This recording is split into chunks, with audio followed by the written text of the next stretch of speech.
Առավոտյան նիստին գալուց հիշեցի, որ վերջերս Նիկոլ Փաշինյանին գիրք չեմ բերել։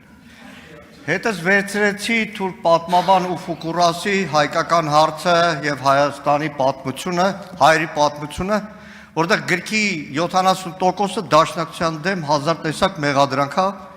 հատկապես վերջին շրջանում ազգային ժողովում շատ դաշնակցության դեմ են խոսում, հետո հիշեցի, որ լավ որ մեկին տաս էլի, բոլորը շատ հաճախ թուրքական թեզերով են, դրա համար այս գիրքը պահեմ իմ։ Բայց նվեր տալու հետ կապված քիչ առաջ կոռուպցիայից խոսեցինք։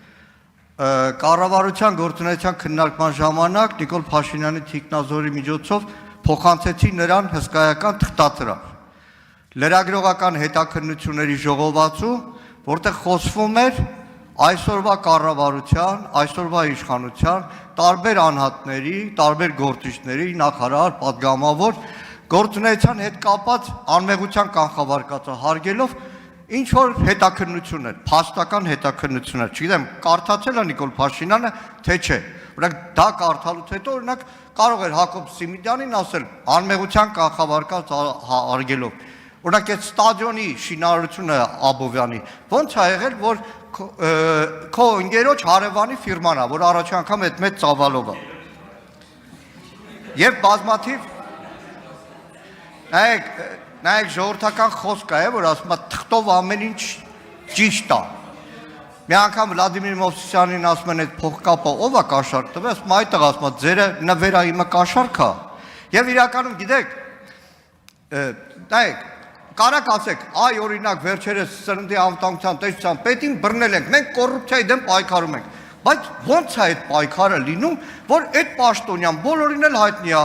տարիներով տարբեր պաշտոնների գնում, որ գնաք կառավարություն, եթե գնաք, թե չէ այսօր օրվա կես աշխատանքային էլի կրթվելու դալիչներում եք։ Արայք Հարությունյանին հարցրեք մի հատ, ձեր աշխատակազմի ղեկավար։ Արայք ո՞նց եղավ, որ այս տղային այդպես տարբեր պաշտոնների առաջադրեցին։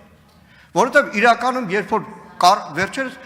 ֆանատ եմ դառել կառավարության նիստերը նայելու, որովհետև ամեն նիստի Նիկոլ Փաշինյանը մի ամբողջ ինքնախոստովանական ցուցմունք է տալիս, որ մենք չենք կարողանում աշխատել։ Նախագծերը հետ ենք տալիս, ռեկորդ ենք խփում համաշխարհային, նույն դասարանն ենք մնում, չենք կարում, հանձնարարություն տալիս են, չենք կատարում։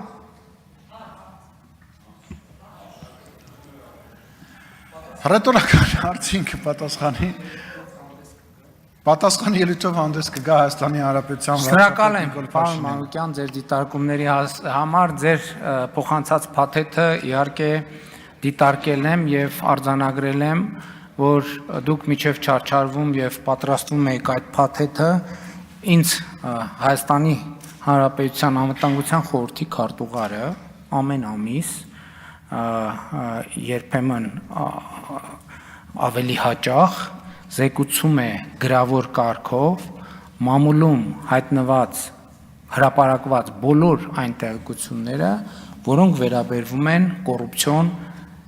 դեպքերին կամ որոնցում կասկած է արտահայտվում կոռուպցիոն դեպքերի վերաբերյալ։ Օրինակ շատ լավ է, որ մենք արդեն հասել ենք այդ մակարդակի, հասկանում եք, մեզ համար արդեն ընկերոջ հարևանի հորողպոր տղու բարեկամը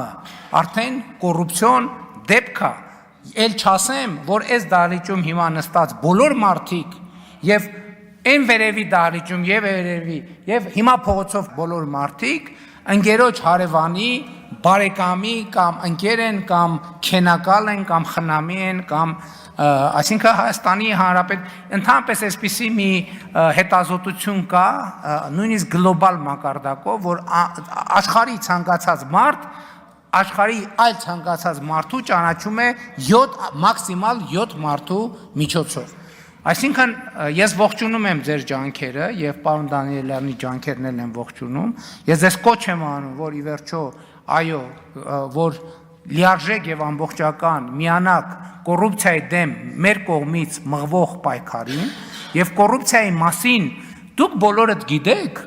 որովհետեւ եւ հանրությունը գիտի եւ այդ ամեն ինչը գիտի, որովհետեւ Հայաստանի Հանրապետությունը մամուլի ազատությամբ աշխարհում 34-րդ երկիրն է։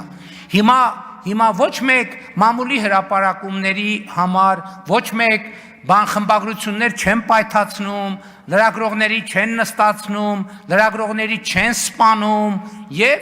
եւ այդ ամեն ինչը դրա արդյունքն է։ Ինչ վերաբերվում է այն ինչ անդրադառնամ ձեր ելույթից հարց ոնց որ չկար, չէ՞։